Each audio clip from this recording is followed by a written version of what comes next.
10 minutes to be back. To be back, okay. Be back. All right. One other thing that it's not visible today, but there was a barn out here. Mason Run should be about 150 yards to 200 yards from us. About 100 yards out was a barn belonging to Jean-Baptiste Jerome, and that barn, the Kentuckians tried to burn it so that the British couldn't use it for cover. So they got a volunteer to run out there to burn the barn. His name was Butler, William Orlando Butler. He gets across the fence, he goes running that 100 yards, over along Hull's Road, which is just beyond the tracks there. There were a bunch of Canadians stationed. So they're firing him all the way he's running out there. Well, he gets to the barn, he gets it going really well, starts coming back, and they're shooting at him again. But he looks over his shoulder, and the barn really hasn't caught fire very well. And he sees some Indians are coming towards that barn to put out his fire. So he turns around and goes back to the barn. Gets it going really well. And he comes running out of the barn as the Indians get there, but it's too late for them. They can't get the fire out. Well, he has to run back through the hail of gunfire again to get back in here. He does that. He gets back inside the fence.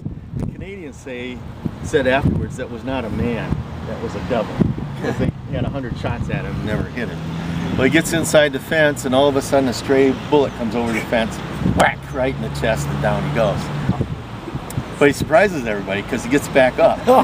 And what it was is it was a spent ball, and he had thrown this heavy blanket over him because of the cold, and it just caused a huge bruise. And he went on then to be a general in the Mexican War. He stayed in the Army after that. Beyond us, you can barely see the one monument that's been erected on the battlefield. If you look really closely to the left of the flags, you'll see some kind of a stone cairn. That was set up in 1904 by the Women's Civic Improvement Society to mark the site of the battle. So this battlefield actually stretches beyond that to where you can see the cars coming over the very far railroad tracks. That would be the western edge of our battlefield. And that would mark where the Potawatomis then went around the other flank and then caught those retreating Kentuckians as they went down Hull's Road. Any questions at this point? Because there are a lot of other stories we could tell you about the battle, particularly the activities of the local inhabitants, what happened to them. Women and children confronted the Indians.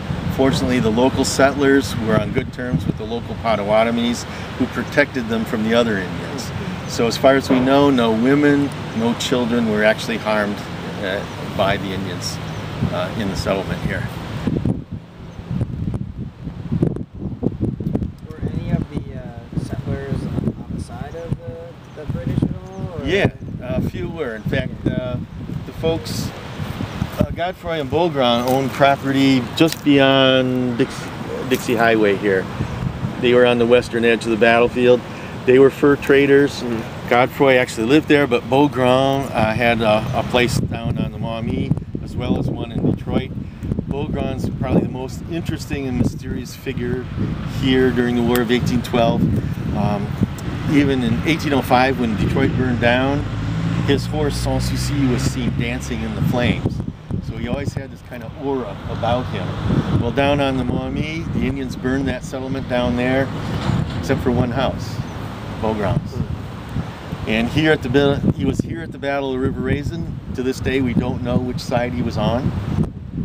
He was supposedly, this is basically his story, he was here with the Americans. He was captured by the Indians. The Indians gave him a choice at the end of the battle. They had this wounded Kentuckian that they were going to finish off. They handed him a tomahawk and said, "You do it. Either you do it or you join him and we kill both of you." So presented quite a moral challenge at that point, and he chose to axe the Kentuckian. Well, he was indicted the next year after the Americans took back this territory. In fact, he's the only person that was ever indicted for any of the atrocities that were committed here. None of the Indians, none of the British, just him.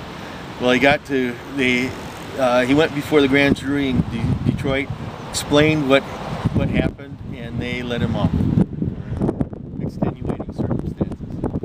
call it that today, but in the actual record, the jury concluded he had been possessed by the devil, and hence was not responsible for his actions. No worries.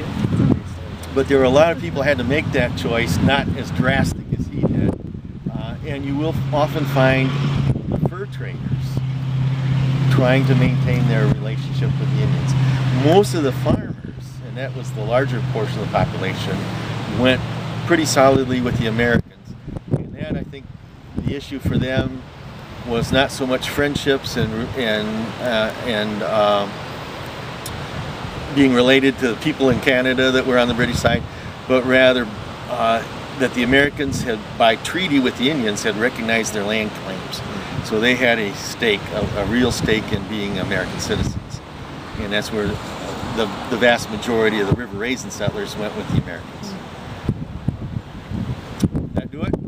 Yeah, I think we're late. Yeah, we'll make it back in time. All right. One of the things